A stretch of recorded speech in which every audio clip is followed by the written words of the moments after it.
e jeɗɗi fawi silmaji capanɗe nayyi laabe to leydi Guinée. Bisimilla moon e silmaji nogay jokkoji e kabaruji ɗi. Abdoulaye Dikko edi silmaji nogay jokkoji hen joni ndi en keɓan silminde koɗo meɗen hannden mo jimowo ɓi leydi Guinée biyeteɗo Mariama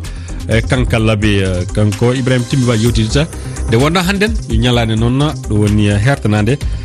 jimi leyɗe addunaru ndu. Caggal ɗum Rama Diallo jaɓɓoteɗen jangganen ko winda e jeydeji ɗi timminiren wiyetogo jantore meɗen mawde hannden to leydi Tchad ene fawi e dow hono dewle sukaɓe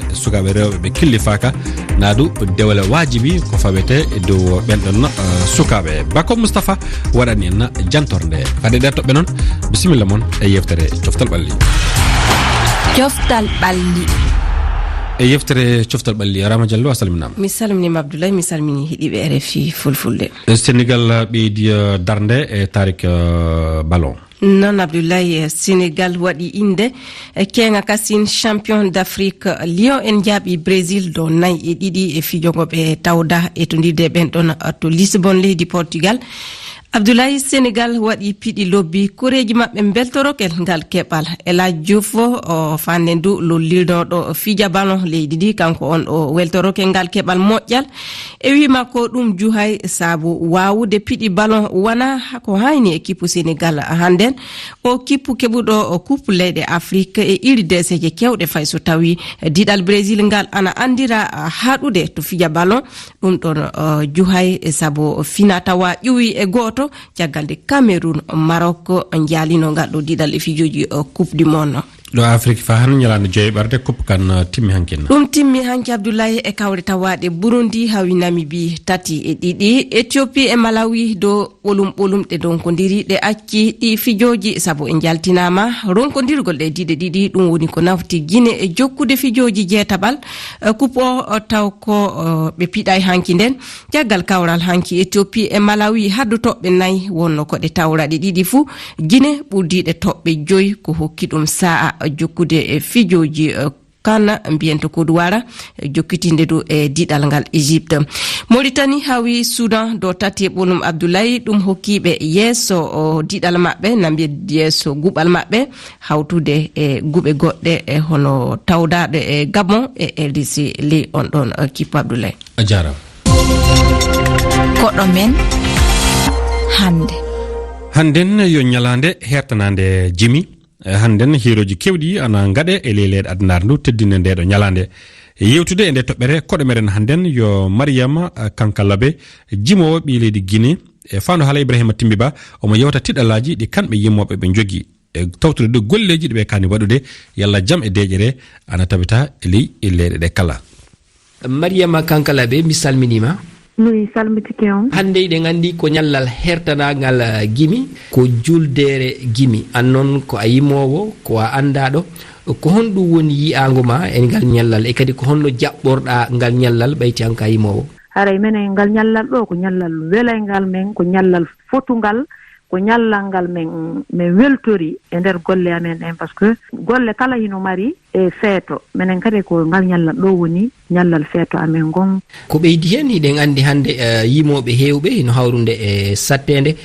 ko sattede honde wonɗon e hawrude ala golle ɗe heɓata sattede menen kadi meɗen heɓa sattede ko noon woniri surtout tentini noon si tawi hara an ko a ñeeño kono hara ko an woni fuɗɗade waɗugol ñeeño gon kama hara ko an fuɗɗori wano min ɗo ni min komi ñeeño kono mi tawrali mawɓen komin fuɗɗi ka ɓeygure amin komin fuɗɗi wonde to ñeeño mi heeɓi sattede mum moƴƴa han joni kadi miɗo heɓude sattede mum ɓayɗa andi si tawi anda golle ko ya lando kono si tawi hunde nden no wele satta ya kono hoyoye ɓay harayɗa hiɗi na coggu hiɗirɗa ko giggol laaɓugol maranda noon tigi. Hiɗen andi a fuɗɗanoma yi'ede e nder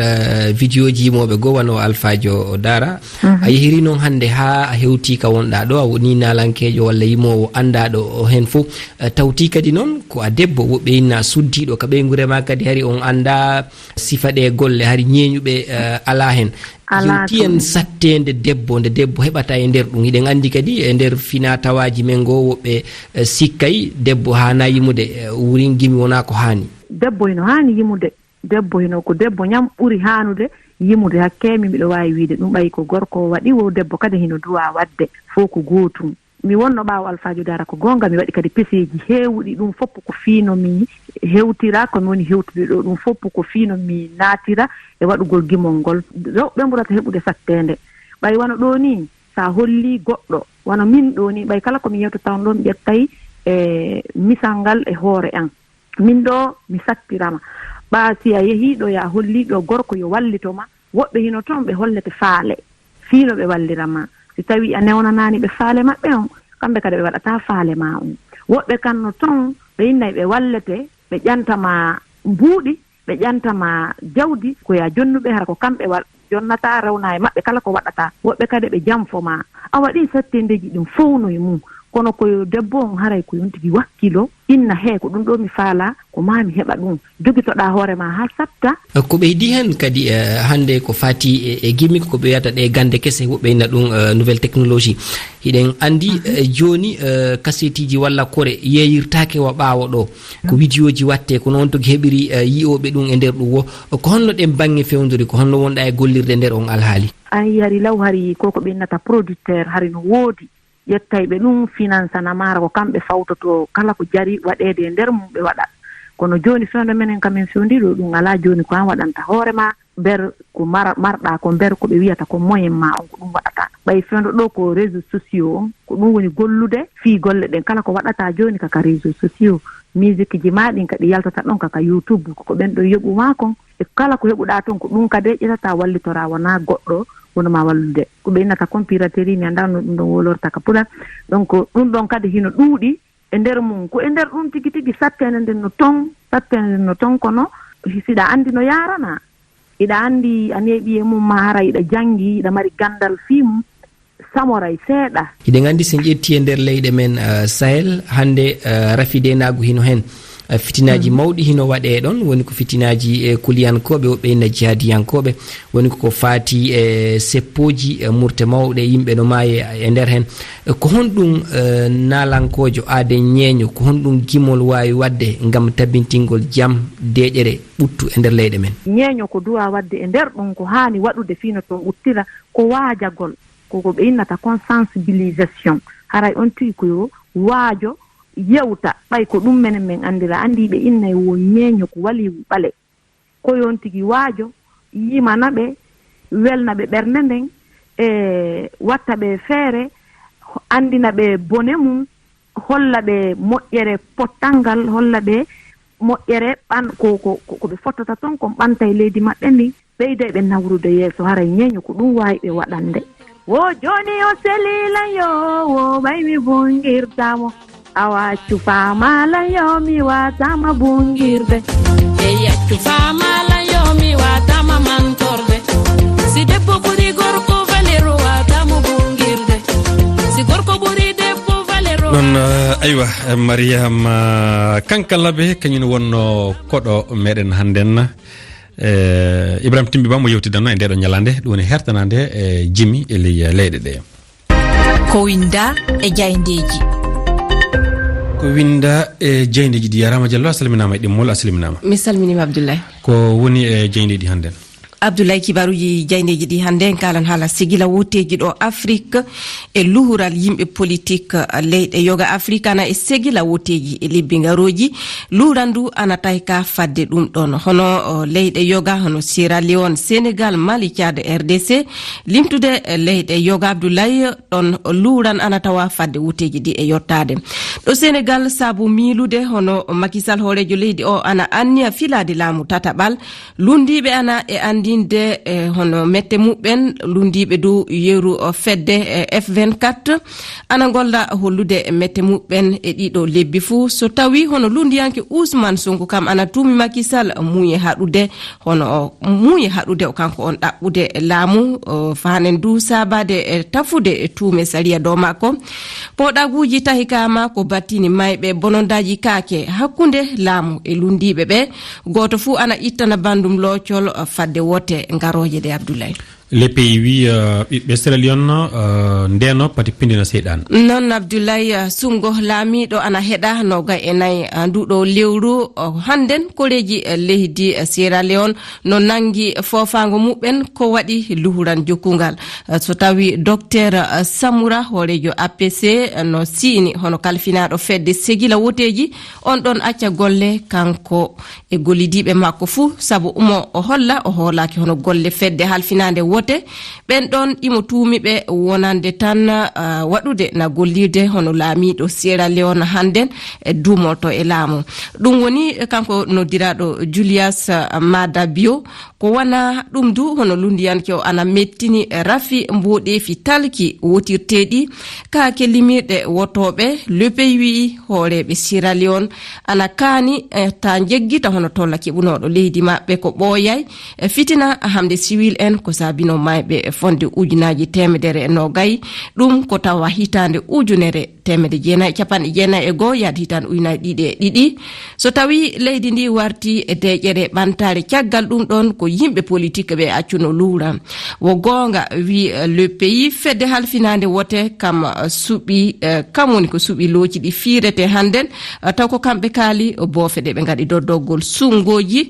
ka ɗum e wonde fuu lundiyankoɓe ɓe ana kaani acca pooɗagu taɓe pindina ko ɗanakino Abdoulaye ko wana ɗum du to Mali toon en jaltuɗi référendum muuyo waylugol ɗoygal leydi ana heɗa luuranno mawni lundiɓe to politique e to yimɓe forba yoga beltoraki e ɗe golle iɓe miila tan ko muuyo heddude konunkoɓe laamu sakko du ɗo sikke woni salla hono woteji ɗi keeɓi huuɓude e dennagal leydi Mali so ɗum laataki haala gonka ana tawe Abdoulaye sabo sariyankoɓe ana kolla tan ɗoygan leydi ndi ana wi'a du sungo so huuɓay e leydi ndi fuu ɗum wawata tabintinde sariya nuygal kesal ko laatoto ɗum andaka tafon sey jaltuɗɗi jokka ala wida en fof ana lamdi so tawi Mamadou Idriss Déby jaɓi accude tewtude laamu e suɓmoji garoji ɗum dunatiɗi jabade tafon wiyata en alwida ka ɗum ɗon en ana laato boofe mawɗe so tawi aniya laamiɓe ɓe ko heddade laamu saabu ɗum ɗon ana nanda e kosam lehi tumbude e hinde so ɓe jiiɗi hono waylude caada sey ɓe jalta e no ɓe laamortono ko welli alwida wi so hooreɓe caada hande jaɓi accude e caggal laamu ɓe kokkan caada teddugal laamu potal ɗo Afrique ɗum du ko tiiɗi heɓude hande ko kanŋe ɗo Afrique fadde ɗum ɗon noon kulol ana heddi saabu so tawi fedde Union africaine ɗum woni UA ana lamdi hooreɓe laamu faddewu caada ɓe mbawa ɗaɓɓude sungoji ngaroji kamɓe ɓen iɓe kolla tan jewte gaɗanoɗe e libi paltiɗi ɗi Abdoulaye ana hokkaɓe ngol lawol Abdoulaye Dikko toɓɓe mawɗe jewtade kabaruji meɗen hannden alalbare noga go'o jeego ɓordo e hitande ujunnaje ɗiɗi e noga e tati to leydi Mali miijoji ɓiɓɓe leydi ndi ana pecci e ko tawa ardiɓe laamu Mali tewti MINUSMA yalta leydi ndi no yawiri nde wonno ko walda e golleji ndenago MINUSMA ana walli ɓamtare yimɓe hewɓe e leydi we funnangue leydi ndi kuduwar ana jogani Mali Burkina Faso e Guinée mballigu faaɗeɗo leyɗe jalta e laamu fadde wongude tawa e muɗum ni wonno wi kegen Alassane Ouattara hoorejo leydi kuduwar e jonde hakkunde makko e keƴaɗo arde ɗo oni e leyɗe Sahel e hirnangue Afrique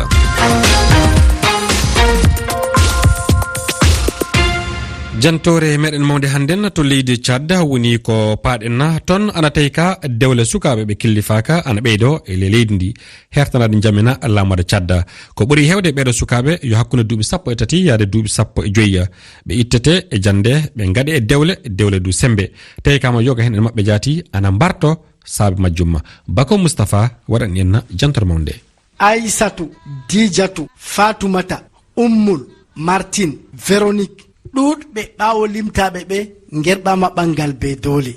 ɓe fuu maɓɓe ɓe joha en hoore ñuufu saaro en ƴamayɓe to ɓe godi haaje ɓangego walla ko ma to wakkati ɓangego maɓɓe yottake ɓe koociɓe be sembe ɓe dokkiɓe ha gorko ɓurnal fuu mo ɓe anda ha berniwol jammena en ɗon bolwana haala ɓikkoye pamaron kono saaro en nangatan dokka tegal be doole Adama Amadou yake aɓe ɓagayam miɗon mari duuɓi 13 hande kam miɗon mari duuɓi 26 ɗon no waɗa semdu wari ɓe ɓagyam be gorko je mi anna wari mi jooɗi mi dañi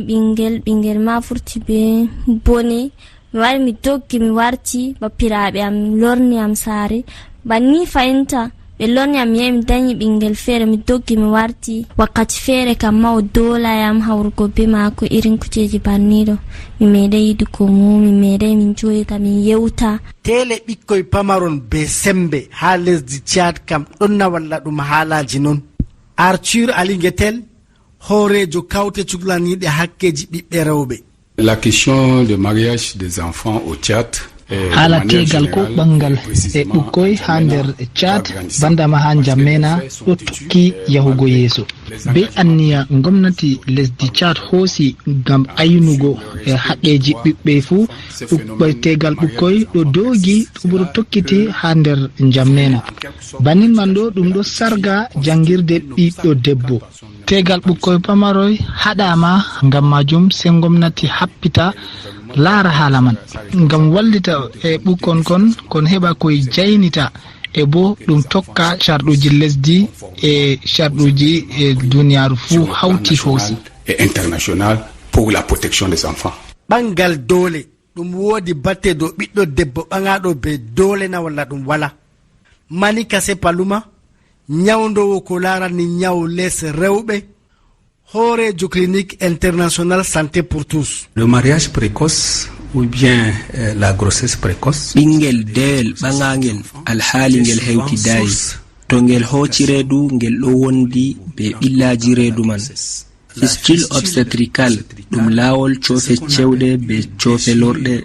hawtata laawol man wartangol gotol. te non waɗi les debbo wawata jogago coofe cewɗe ɓe ɗon ila non ha coofe lorɗe bo ɗum daratako. to coofe lorɗe man gurtake to ɗe ili ɗe njaha ha farji debbo man. Les selles par l'anus dehors, les selles vont plutôt passer dans le vagin. Imam Abba Goniɗo finditina en dow ko wiyana ɓangal ha islam. ɓangal doole wala ha islam.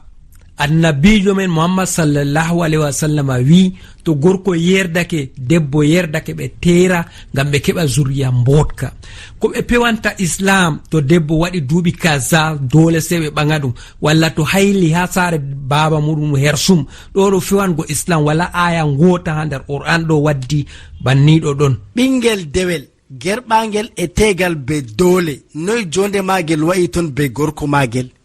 ɗume ngel numata nder hoore magel. Adama Amadou warti hakkunde am be maako kam ɗum bamma yama o bellum ka wala banni mi yetti bappiraɓe am to ɓe yiɗa min barto mi yara lekki min barto jikka ɓe yacca mi warta saare. warti miɗo jooɗi go ko sabulu ɓe hokkatayam wakkati feere ma nyamdu ma ɓe defa ma ɓe ƴewnatayam mi nyama banni warti min bo mi vurti miɗo wanca.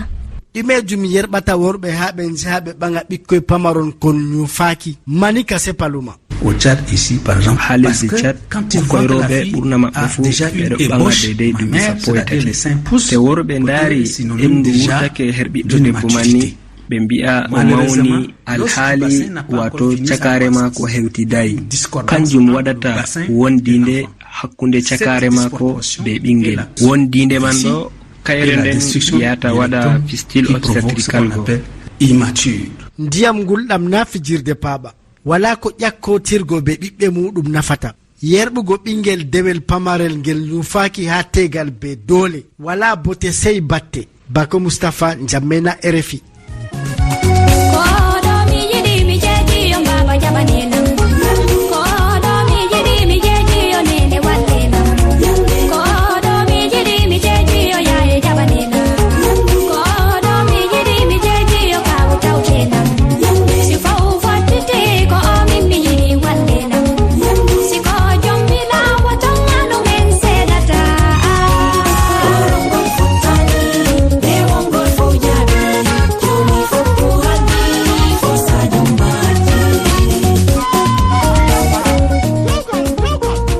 non ngolɗo jimol Halima Ba fawi e ndeɗo jantore Bako Moustapha to leydi Tchad ko fawino e dewle sembe ɗe sukaɓe ɓe killifa ka gaɗete muɗum.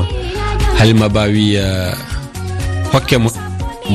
mo yiɗi o na waɗa noon Salou Diaw. aywa haala haaɗi ɗon non de Diaw Dia golle ɗe peewi ande mbiɗa sikka mo jiɗɗa o totteɗade andi kay ay moƴƴi en kaddan ɗo e jawo dia tedduɓe o jarama enen ɗo e silma cabantade kabaruji goɗɗi